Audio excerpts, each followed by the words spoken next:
je suis en train de mettre l'accélérateur et alors que, effectivement, je pense que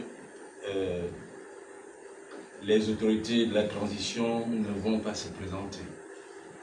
Je ne suis pas aujourd'hui venu parler de l'élection. Il n'est pas question dans mon propos d'élection, non. Quelle stratégie je mets en place? Je l'ai dit, c'est une stratégie politique. Disposer et jouer sur tous les rouages politiques, démocratiques, pour que les militaires retournent à la caserne. C'est leur lieu. Les militaires n'ont pas à faire la politique. Alors, ça, c'est clair. Et si je veux rentrer dans les détails, je suis désolé. Un homme politique avisé ne décline pas sa stratégie à la télévision. S'il a une stratégie ou une tactique à décliner, c'est effectivement face à ses ouailles. Il donne des orientations, ce que je fais, et ce n'est pas là, à la télévision que je déclinerai. Mais ce que je vous dis, le CTRI ne sera pas au pouvoir en 2025. Bien, nous, ça sera au pouvoir. Et maintenant, parce que vous êtes partout, dans tous les coins, vous voyez tout, vous comprenez tout. Fort heureusement pour vous, vous parlez peu.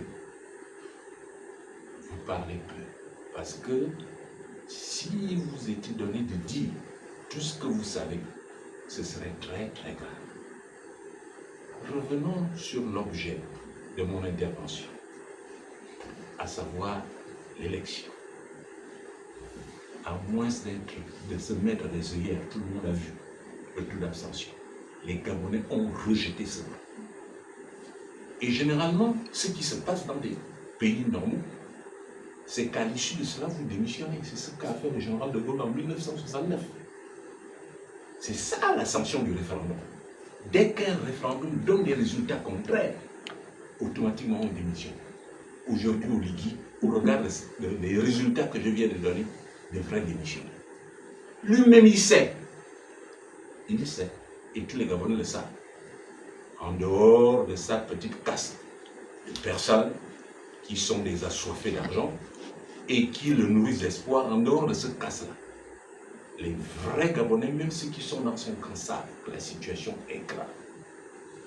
Je voudrais les interpeller pour dire que c'est notre pays qui est en train de couler.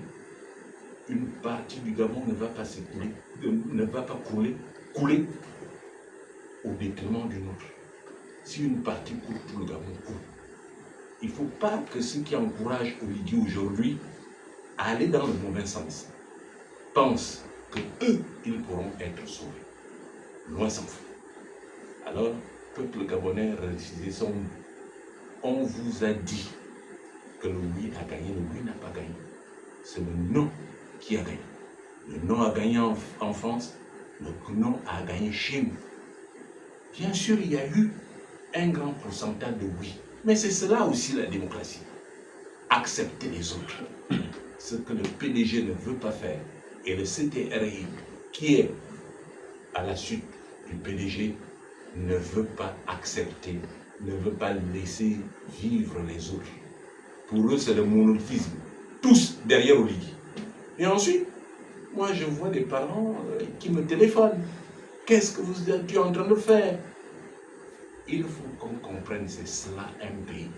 Le monolithisme au XXIe siècle n'a pas sa raison d'être. Moi, j'ai choisi ma voie, qui est celle de l'avenir, qui est celle du Gabon, qui est celle de nos enfants, qui est celle de nos petits-enfants. Il y en a qui ont choisi de se mettre les œillères. Gabonais, réveillez-vous. La lutte continue et la victoire est proche. Je vous souhaite effectivement une bonne soirée. Au revoir.